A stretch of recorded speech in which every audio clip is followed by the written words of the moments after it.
మిత్రులారా, ఈరోజు కాంగ్రెస్ పార్టీలో ఉన్నటువంటి క్యాబినెట్లోని ఒక ముఖ్యమైనటువంటి ముఖ్యమంత్రి రేవంత్ రెడ్డి గారికి చాలా సన్నిహితురాలు అయినటువంటి శ్రీమతి కొండా సురేఖ గారు ఈ దేశ రాష్ట్రపతిని ఉద్దేశించి ఒక వ్యాఖ్య చేశారు.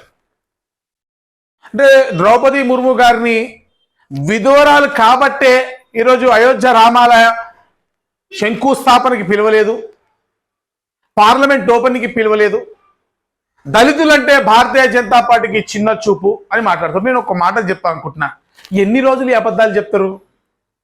నిజంగా ద్రౌపది ముర్ము గారి పట్ల లేకపోతే ఎస్టీల పట్ల ఎస్సీల పట్ల భారతీయ జనతా పార్టీకి చిన్న చూపే ఉంటే అసలు వారిని రాష్ట్రపతిగా చేయరు కదా. ఈరోజు ఒక మైనారిటీ అబ్దుల్ కలాం గారిని రాష్ట్రపతిగా చేస్తే అడ్డుకున్నది కాంగ్రెస్ పార్టీ, భారతీయ జనతా పార్టీ కాదు, చేసింది భారతీయ జనతా పార్టీ. ఈరోజు ఒక దళితుడైనటువంటి రామ్నాథ్ కోవింద్ గారిని రాష్ట్రపతిగా చేసింది భారతీయ జనతా పార్టీ. ఈరోజు ఒక గిరిజన నాయకురాలైనటువంటి ద్రౌపది ముర్ము గారిని రాష్ట్రపతిగా చేసింది భారతీయ జనతా పార్టీ, కాంగ్రెస్ పార్టీ కాదు. కాంగ్రెస్ పార్టీలో నెహ్రూలు వాళ్ళ ఫ్యామిలీ తప్ప ఇంకెవరు అధ్యక్షులు కాలేరు, ప్రధానమంత్రులు కాలేరు. ఈరోజు రామాలయ నిర్మాణానికి సంబంధించి జనవరి 12వ తారీఖునే మేము రాష్ట్రపతి గారికి ఆహ్వాన పత్రాన్ని రాష్ట్రపతి గారికి మాజీ రాష్ట్రపతి గారికి ఇద్దరికి ఇచ్చామని చెప్పి కమిటీ స్వయంగా డిక్లేర్ చేసింది. ఇంకెన్ని నాళ్ళు అబద్ధాలు చెప్తారు రాహుల్ గాంధీ గారు? మీరు నిన్న కోర్టు చెప్పింది, సుప్రీంకోర్టు చెప్పింది గుర్తులేదా? మీరు అసలు భారతీయులేనా అని అడిగింది డైరెక్ట్ సుప్రీంకోర్టు. సిగ్గుతో చచ్చిపోవాలి.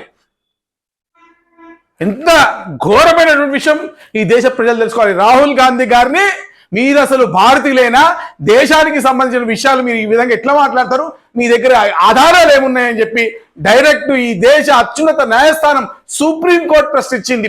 పదే అబద్ధాలు. పార్లమెంట్లో చర్చ పెడితే ఏం మాట్లాడారు వీళ్ళు?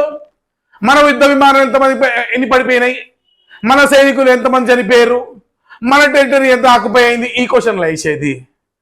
యావత్ ప్రపంచం భారతదేశ సైనికుల శౌర్య ప్రతాపాలను కొనియాడుతుంటే మనకు అక్యురసీని, మెజర్డ్, ఫోకస్డ్, నాన్ ఎస్కలేటరీ మోడ్లో టార్గెట్స్ ని విచ్ఛిన్నం చేసి వస్తే 20 లో అనేక డ్రోన్లు, వందలాది డ్రోన్లు భారతదేశం మీద వేస్తే వెస్టర్న్ బోర్డర్ లైన్ మొత్తంలో ఒక్క డ్రోన్ కూడా పేలకుండా మన సైన్యం కాపాడితే దీన్ని పార్లమెంట్లో చర్చ పెట్టి ప్రపంచ దేశాల్లో భారతదేశం అనేది ఫెయిల్యూర్ దేశం అని చెప్పేటువంటి ప్రయత్నం చేస్తున్నటువంటి సోకాల్ రాహుల్ గాంధీ గారికి, కాంగ్రెస్ పార్టీకి, చైనా అభిమానులకు, చైనా వ్యాపార భాగస్వాములకు ఈ విషయం ఎప్పుడు అర్థమవుతుంది? మనం వీళ్ళకైనా ఓటేస్తుంది, కాంగ్రెస్ పార్టీకి ఓటేసే ప్రతి ఒక్కరిని అడుగుతున్నా, ఇటువంటి వాళ్ళక మనం ఓటేసేది? పార్లమెంట్కి సంబంధించి ఆ లోక్సభ సెక్రటరీ ఎవరైతే ఉంటారో ప్రధానమంత్రి గారిని ఇన్వైట్ చేస్తాడు. ఇది ఒక చట్టపరమైనటువంటి ఒక కాన్స్టిట్యూషన్కి లోబడినటువంటి ఒక బాడీ. దీనికి ప్రైమ్ మినిస్టర్ గారు వస్తారా, ప్రెసిడెంట్ ఆఫ్ ఇండియా వస్తారా, ప్రైమ్ మినిస్టర్ గారు వస్తారా, మీరు డిసైడ్ చేస్తారా? అంటే కేవలము ఈ రాష్ట్రపతి గారి మీద కూడా వీరికి ప్రేమ గౌరవం లేదు ఉంటే ఆవిడ మీద కూడా వీళ్ళు రివర్స్ మాట్లాడుతూనే ఉంటారు కదా. వీళ్ళకి దేశంలో న్యాయ వ్యవస్థ మీద నమ్మకం లేదు, ఈవీఎంల మీద నమ్మకం లేదు, భారత సైనికుల మీద నమ్మకం లేదు, భారత ఆర్థిక వ్యవస్థ మీద లేము. ట్రంప్ ఎవరో వాడెవడో కోన్కిస్కా గుట్టంగాడు డెడ్ ఎకానమీ అంటే దానికి ఎస్ ట్రంప్ చెప్పింది కరెక్టే కదా అంటున్నాను. సిగ్గనిపిస్తుంది నాకు కూడా. ఒక భారతీయుడిగా ఇటువంటి అపోజిషన్ లీడర్ ఆఫ్ అపోజిషన్ ఇంత చీప్గా, చిల్లరగా, దేశ వ్యతిరేకంగా డైరెక్ట్ పార్లమెంట్లోనే మాట్లాడుతుంటే సిగ్గుతో తలంచుకోవాలనిపిస్తుంది. మారరా కాంగ్రెస్ పార్టీ వాళ్ళు? ఎప్పుడు యాంటీ నేషనల్, యాంటీ హిందూ పాలసీసేనా?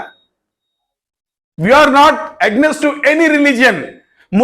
పేద ముస్లింల కోసం, ముస్లిం మహిళల కోసం పాటుపడ్డది భారతీయ జనతా పార్టీ. ట్రిపుల్ తలాక్ చట్టం ద్వారా కానివ్వండి, ఇటు వర్క్ బోర్డ్ చట్టం ద్వారా కానివ్వండి.